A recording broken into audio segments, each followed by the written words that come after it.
Olá, o meu nome é Miguel Nicoleles e este é mais um episódio do podcast Diário do Front.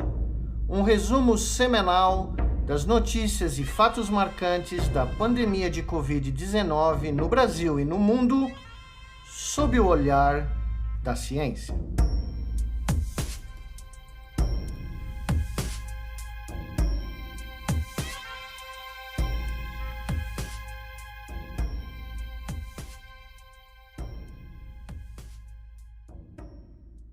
São Paulo, 22 de maio de 2021.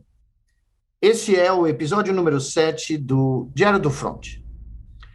Como nas últimas semanas a situação mundial realmente começou a evoluir de uma maneira absolutamente peculiar, e como algumas semanas atrás, no episódio 5 aqui desse Diário do Front, eu discuti em grande detalhe a situação da Índia e como a terceira onda era quase que uma questão inevitável para o Brasil e que a nossa chance de diminuir o impacto dessa onda seria evitar a chegada da variante ou das variantes que surgiram na Índia no território nacional, eu acho que esse episódio aqui tem que realmente ser totalmente voltado a essa questão, porque ambas convergiram.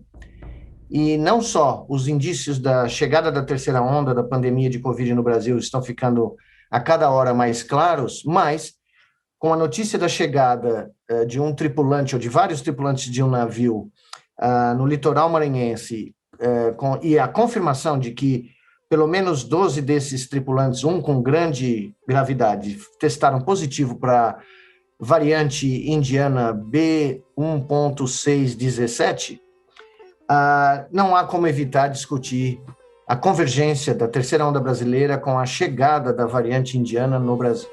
Para isso, hoje eu recebo com grande prazer aqui os dois produtores do Diário do Front, meu querido amigo Cacau Guarnieri, que é o responsável e tem todos os créditos pela maravilhosa trilha sonora que todas as semanas vocês ouvem junto ao Diário do Front, e a Marina Miranda, que é a nossa produtora executiva, que teve a ideia desse podcast e que coordena com o Cacau toda a produção, semana a semana, do Diário do Front. Obrigada, Miguel. Obrigada, Cacau. Um prazer fazer esse projeto em conjunto. Obrigada. Eu também estou bastante honrado e feliz de estar aqui, Miguel. E já de largada, queria saber sobre o potencial impacto aí de uma terceira onda.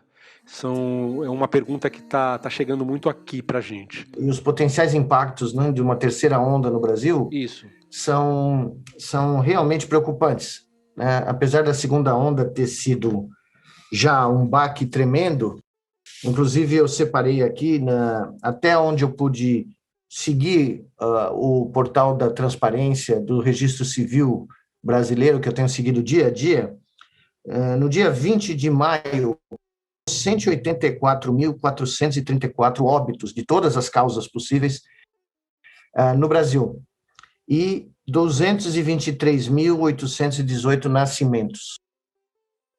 Só que esse número 184 mil é o dobro, exatamente o dobro de mortes que nós tínhamos mensalmente no Brasil até dezembro de 2019, antes da pandemia começar. Então, nós estamos experimentando, depois de 14, 15 meses da pandemia, o dobro dos óbitos. Isso inclui, evidentemente, os casos de Covid que levaram, né, infelizmente, a morte de pessoas, né, mas também as outras causas de morte no país. Nós dobramos. Realmente, acho que é uma mudança forte aí no diferencial, né? Nós temos o menor diferencial entre óbitos e nascimentos, ou seja, só um excesso de 40 mil nascimentos a mais, quando o nosso excesso em 2019 era de 126 mil nascimentos a mais.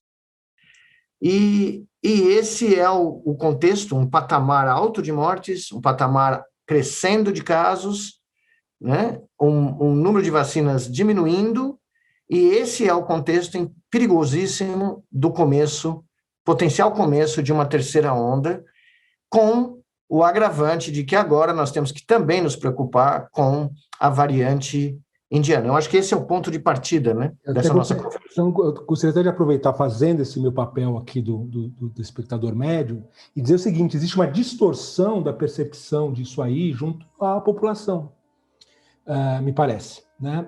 Eu vejo que existe aí por questões aí midiáticas também, fortes, né? Primeiro, um cansaço que é natural, mas principalmente com essa questão da vacina, com a CPI da Covid, né? Que parece que é um Nuremberg, né? Acontecendo depois da guerra, mas a guerra continua e o Holocausto continua, né?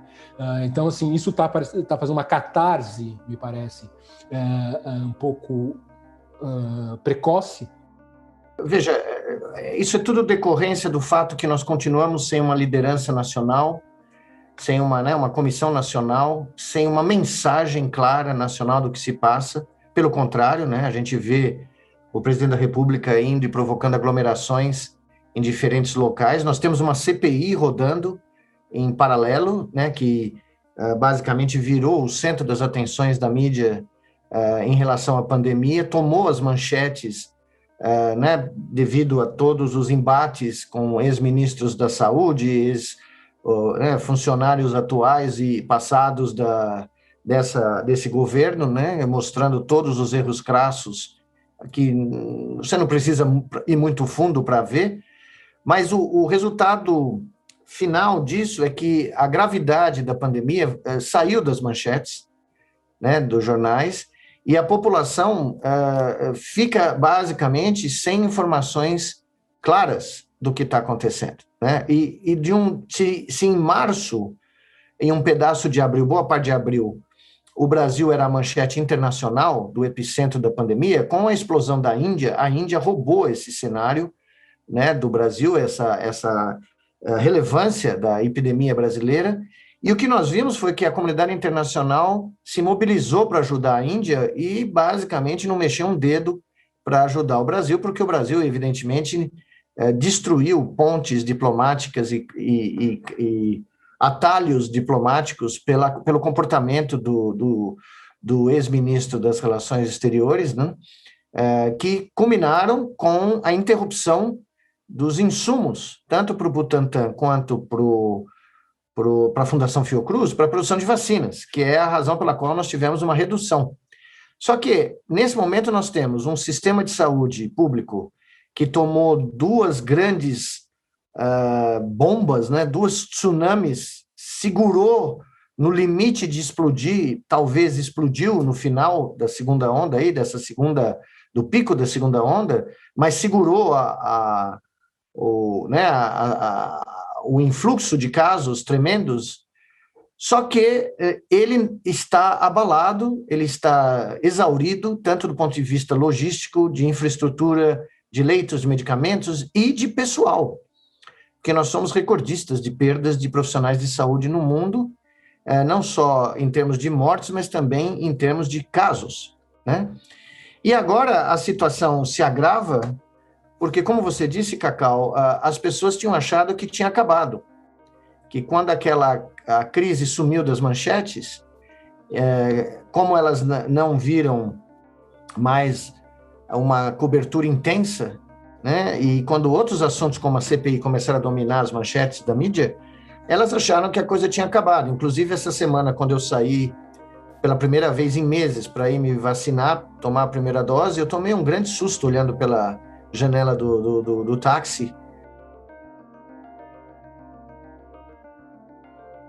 Eu vi aglomerações em restaurantes, pessoas sem máscara, eu vi pessoas usando máscara no queixo, eu vi pessoas que claramente se comportavam como se a crise tivesse acabado. E nela não acabou, e o general inverno está chegando, como eu falei no episódio 5, né? E nós temos todas as condições, como reconhecidas ontem pelo presidente da CONAS, que é também o secretário de Saúde do Estado do Maranhão, que a situação pode fugir rapidamente do controle, como fugiu rapidamente do controle na Índia. E a gente só precisa olhar para a Argentina, aqui do nosso lado, para ver as consequências da própria segunda onda brasileira, porque a Argentina explodiu, graças a P1, a variante brasileira, que cruzou a fronteira e chegou no país, na Argentina. E apesar deles terem investido em vacinação, mais do que o Brasil, eles estão tendo uma explosão que culminou com a decretação de um lockdown nacional pelo presidente da Argentina alguns dias atrás. Então, aquilo que a gente previa, né, que as variantes, que eu falei no episódio 5 e 6 também, que as variantes brasileiras podiam facilmente escapar das nossas fronteiras, aconteceu na Argentina.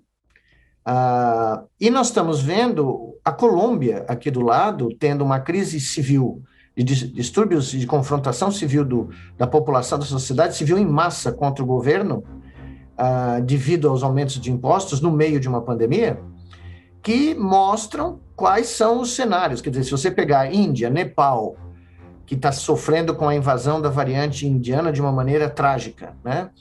Argentina e Colômbia, a mistura disso tudo é um cenário que pode ocorrer aqui, né? Desde de uma terceira onda, a uma perda do controle, a uma explosão do número de casos e mortes por causa de um sistema de saúde que não aguenta o tranco de uma terceira onda, e toda sorte de distúrbios civis que podem ocorrer de uma população que está sem auxílio financeiro, está sem esperança, sem vacina, e com um outro risco, que eu conversei muito com a Marina ao longo dessa semana, porque nós acompanhamos a mídia indiana, tanto ela quanto eu, o surgimento, como eu tinha comentado episódios atrás, de uma infecção secundária por um fungo chamado Black Fungus, ou fungo negro, que era um fungo endêmico, mas que tinha poucos casos na Índia, e que agora, com o uso indiscriminado de corticoides que reduzem a imunidade dos pacientes graves de Covid, né? Essa é uma consequência, um efeito colateral, e com a existência de um número muito grande de pacientes diabéticos na Índia, esse é um fungo oportunista, que começou a explodir no país, em várias regiões, e que tem uma mortalidade de 50%, e cujo tratamento é dificílimo, requer uma droga muito cara, que não tem em quantidade suficiente na Índia, não vai ter no mundo se essa variante espalhar, ou se esse fungo espalhar, né? E a outra opção é o tratamento cirúrgico. O Reino Unido, que estava se preparando para se liberar, né, do lockdown, está com grandes receios agora, porque a variante indiana chegou e explodiu em certas regiões da Inglaterra. E eles abriram os estádios de futebol para público, né? E eu fui dar uma sapeada para ver como era isso e fiquei aterrorizado vendo as pessoas com máscara no queixo, gritando, celebrando gol, abraçando outras, né? Com uma variante nova chegando no país. Então, esse é o contexto deste momento, em suma, né? Em resumo.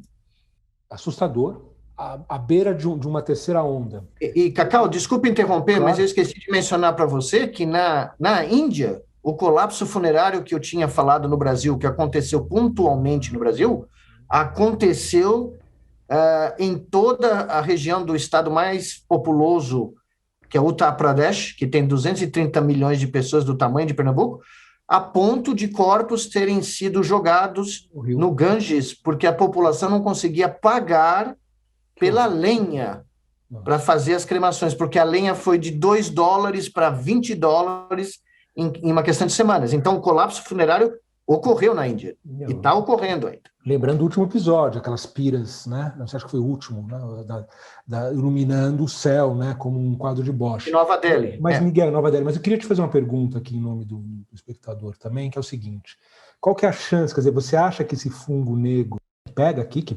chega, que a gente deve estar se preparando, se preocupar realmente com isso? Como que... Eu acho, a priori, eu não conheço a incidência desse fungo no Brasil. Eu nunca ouvi falar dele existir no Brasil.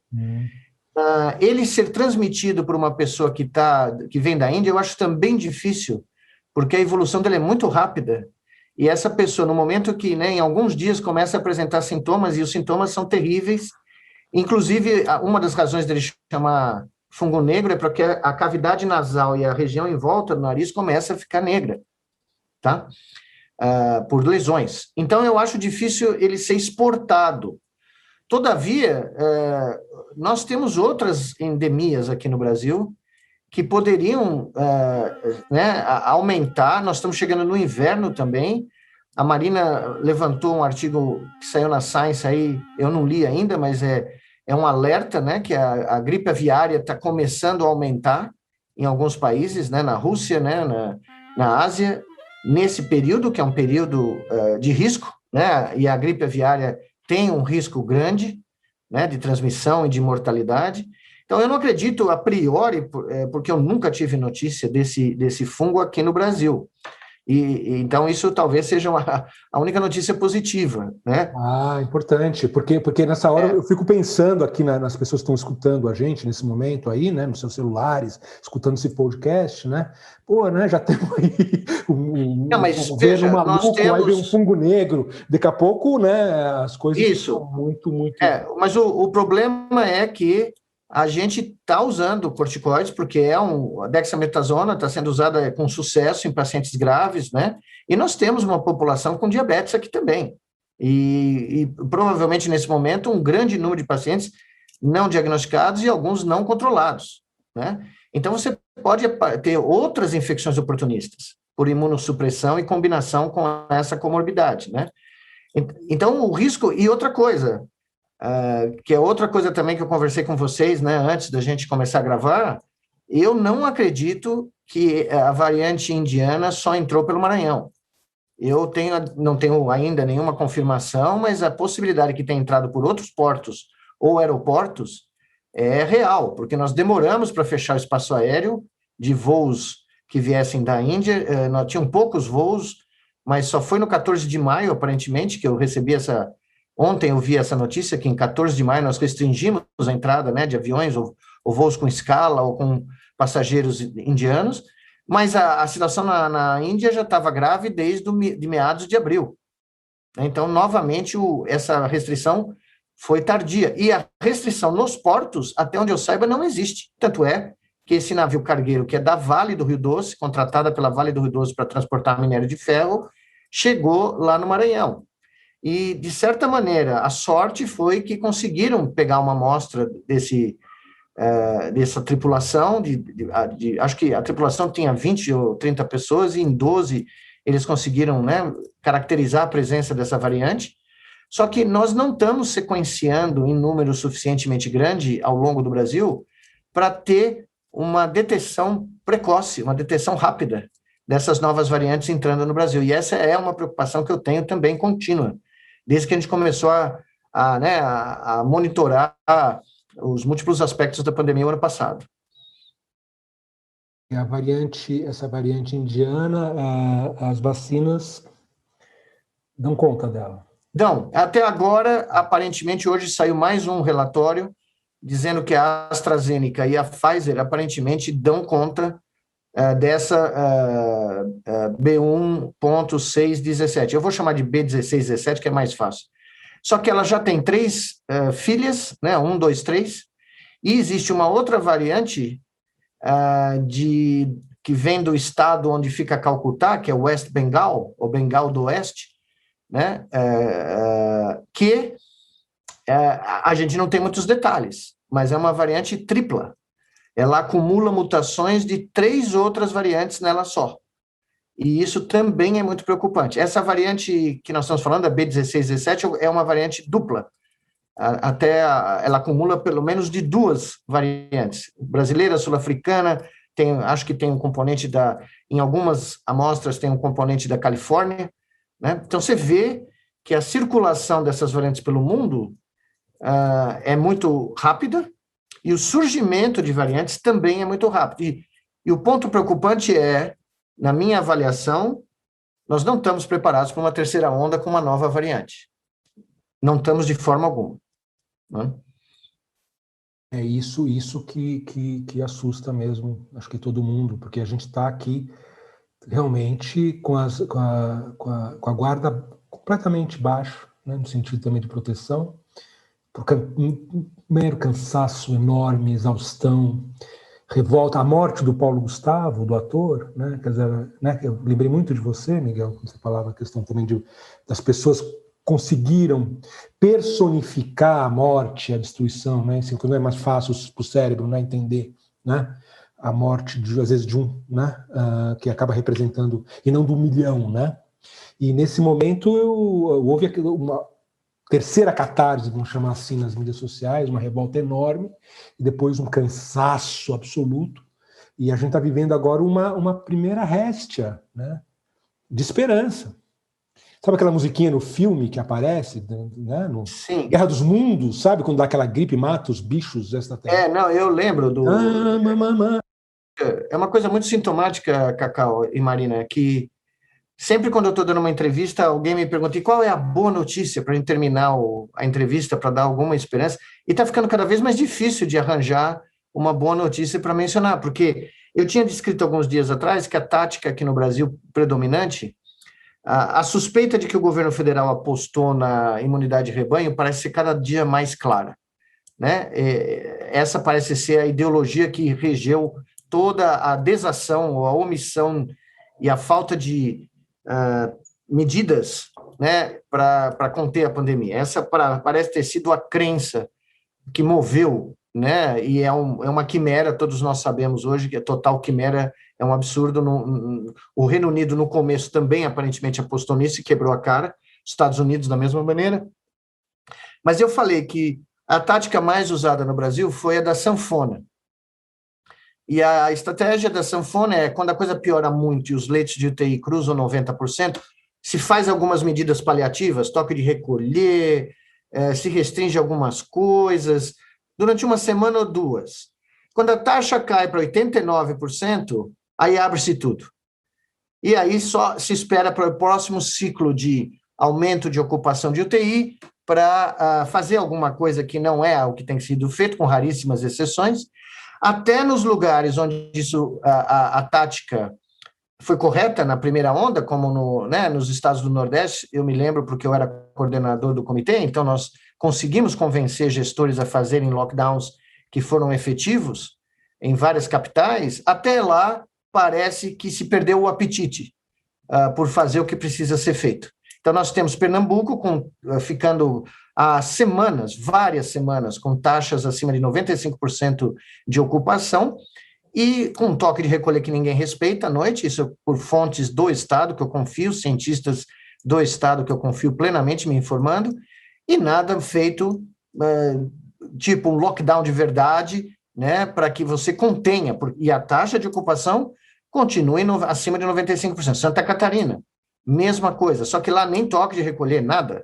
Santa Catarina, a expectativa dessa imunidade de rebanho parece ser a única estratégia, porque tudo está aberto, tudo está funcionando, e a negação do que ocorre é impressionante. E aqui em São Paulo, né, onde teve aquele feriadão, o Dia das Mães, que vocês lembram, a gente conversou entre nós, que aquela preparação para o Dia das Mães, de abrir tudo, ou permitir que as pessoas viajassem por 10 dias, basta olhar onde a pandemia está explodindo. Ela está explodindo no interior, antes de explodir completamente na capital, nessa terceira onda. E por que será? Uma das minhas suspeitas é muita gente viajou para o interior naquele período. Naquele período no começo de maio, do feriadão. E agora nós estamos vendo o resultado. Batatais, Marília, Sorocaba, Rio Preto, Ribeirão Preto, a região em torno de Ribeirão Preto, Sertãozinho, né, todas aquelas cidades que formam a grande Ribeirão Preto, que é uma das regiões mais importantes do estado de São Paulo, Campinas, voltando a uma situação complexa. E para terminar o resumo da semana, antes da gente entrar numa discussão mais, né, ampla, eu fiquei muito chocado com a decisão do CDC americano de vir a público e dizer que as pessoas que estão vacinadas não precisam usar mais máscara. E, inclusive, numa pesquisa do New York Times, com 700 epidemiologistas no país, a vasta maioria disse que também ficou surpresa com essa medida. E eu tenho ouvido de muitas pessoas lá, que eu conheço, né, que não vão abandonar a máscara, não, porque elas não estão concordando com essa liberou geral, porque existe pelo menos 1/3 da população americana que não quer se vacinar, talvez até um pouco mais. Eles já conseguiram vacinar com 2 doses mais de 1/3 da população, né? Acho que quase 40% agora, que é um número muito bom, mas caiu dramaticamente. Eles estavam vacinando 3 milhões de pessoas por dia e caiu para menos de 2 milhões. E ninguém sabe direito o que está acontecendo, se é pessoas que não querem mais se vacinar, né, ou se as pessoas estão achando que tomaram uma dose e não precisam tomar a segunda, coisas assim. Porque também os efeitos tardios, deletérios do Trump, né, da mensagem que foi espalhada do Trump, que, como aqui, desnorteou boa parte da população americana. Então, nós chegamos na antevéspera de uma terceira onda no Brasil, num contexto pior, num patamar de mortes e casos altíssimo, com o sistema de saúde combalido, prestes a colapsar novamente, se é que saiu do primeiro colapso, com faltas de vacinas e medicamentos básicos. Hoje teve uma denúncia no G1 de que em 2 hospitais cariocas as pessoas estão sendo entubadas sem anestesia, sem sedativos e amarradas nas camas, como já tinha ocorrido há meses atrás, o que é algo que eu não consigo nem imaginar, né? O sofrimento e o desespero de alguém ligado a um aparelho, a um respirador artificial consciente. Então, basicamente, é esse o pano de fundo quando nós entramos no 16º mês da pandemia brasileira. O que parece um pesadelo sem fim, né? A Marina tem um resultado muito interessante do Datafolha, talvez fosse legal ela contar para nós esse resultado. Não, eu li no Datafolha que 91% das pessoas ou elas querem se vacinar ou elas já se vacinaram, quer dizer, então todo esse trabalho de vacinação no Brasil não foi destruído, as pessoas ainda confiam na vacinação e elas têm esse desejo, né? Então acho que isso é uma coisa positiva, né? Não, eu acho que isso é um dado muito importante e ele nos ajuda a ter um pouco de esperança, porque as pessoas realmente estão acreditando na vacina, né? E os dados independentes da OMS, da Organização Mundial da Saúde, de estudos individuais realizados por diferentes universidades, mostram que as vacinas estão cumprindo o seu papel. Aqui em São Paulo, houve uma queda muito importante, tanto de casos graves como de óbitos, na população acima de 70 anos, que foi vacinada. O resultado é semelhante nos Estados Unidos, né? Então, o dado que você trouxe, Marina, é um fio da meada da esperança. Qual é a expectativa de vacinas nos próximos meses? Em junho, a estimativa são 56 milhões de doses para o mês de junho.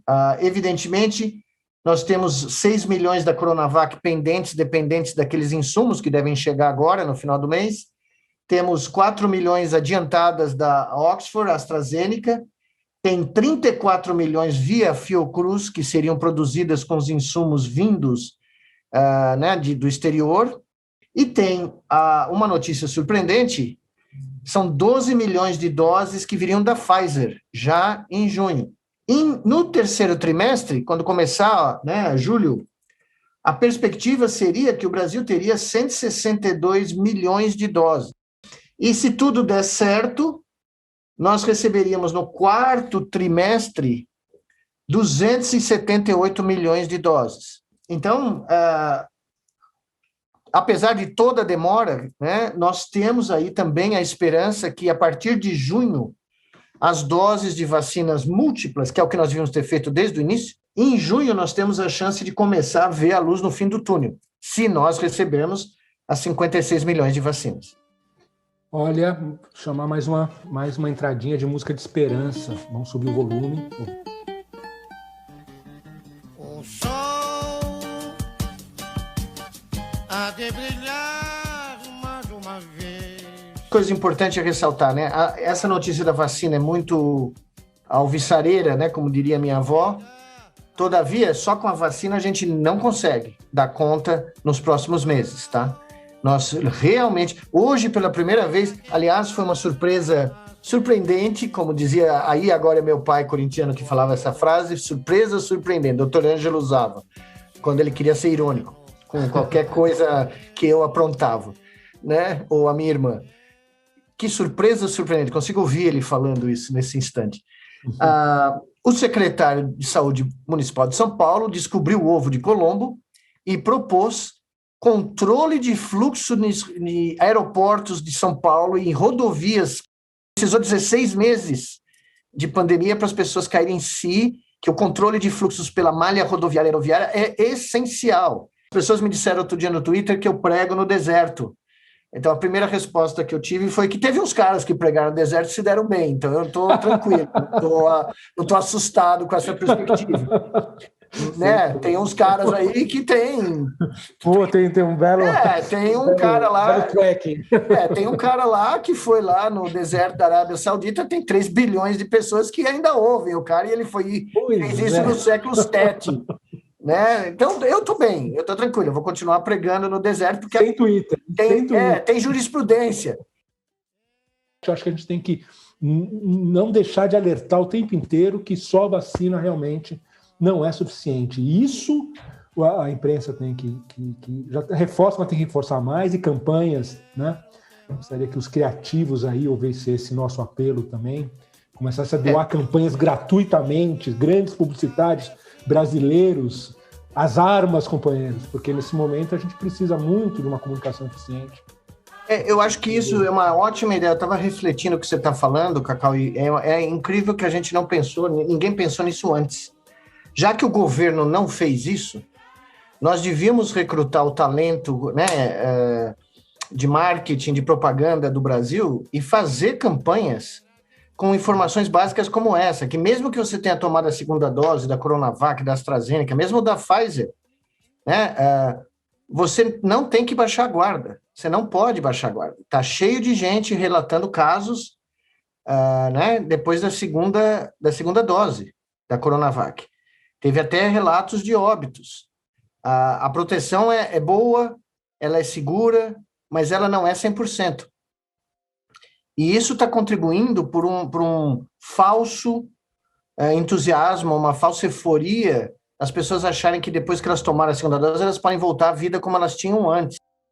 Vai ser muito difícil de ser igual ao que era. Então, eu acho que para as pessoas não se surpreenderem, elas têm que começar a se preparar para isso. Nós vamos demorar muito tempo para voltar ao que a gente tinha, né, até fevereiro de 2020. E quanto mais cedo a gente se conscientizar disso, melhor. Nós vamos ter um trabalho muito grande de reconstrução nacional. É quase como se o Brasil tivesse passado... quase não, eu diria que é a grande guerra da história brasileira. Né? Quando essa pandemia chegar ao fim, nós vamos contabilizar isso como o grande épico, a grande batalha da história brasileira, porque nós vamos sim cruzar 500 mil mortos daqui a um mês. Eu não tenho muita dúvida disso. Foi muito curiosa essa minha sensação, porque ao mesmo tempo de eu ter essa euforia também, né, de poder ter me vacinado, e queria agradecer a Marina por ter ido lá no Centro de Saúde tirar a foto da minha vacinação com o Leandro e me dar apoio moral lá no momento que a gente está naquela beira lá, que você não sabe se vai ter dose ou não vai ter. Então, eu não desejo que ninguém passe por essa sensação de não saber se vai ter dose naquele dia para todo mundo no posto de saúde, né? Mas eu desejo que todos tenham essa sensação de renascer, de uma segunda vida, né? Então, 18 de maio, para mim, vai ser meu segundo aniversário daqui para frente. Que coisa bonita de ouvir, Miguel, para variar, né? Eu tenho que dizer, eu vou dizer isso ao vivo, porque eu sinto isso quando eu estou editando os seus áudios. É emocionante, porque essa sensação, e eu acho que ampliando ela, é a sensação que a gente quer ter com o país também, né? A gente quer que o país renasça. Estava pensando aqui, Cacau, que nós podíamos dedicar esse final aqui, essa música que o maestro fez para mim aí, aos funcionários do SUS, né? Que como os que me atenderam de uma maneira absolutamente humana, gentil, profissional, terna, compaixão, nós teríamos tido uma tragédia que nem da Índia se o SUS não existisse. E o que nós precisamos fazer é não só reconstruir o SUS, mas transformá-lo no maior sistema de saúde público do mundo. O rosto desses trabalhadores da saúde me deu a imagem da esperança de um momento futuro do Brasil. Que todos os pregadores do deserto te ouçam, Miguel. E assim Aliás, para quem já foi para o deserto do Sinai como eu, ou o deserto da Arábia como eu também já fui, não há nada mais espetacular do que pregar em silêncio na noite do deserto. Eu não tenho problema nenhum em continuar falando para as dunas e para o céu. Grande abraço para vocês. Obrigado, Marina. Obrigado, Cacau. Obrigada. E até o próximo. Até. Até.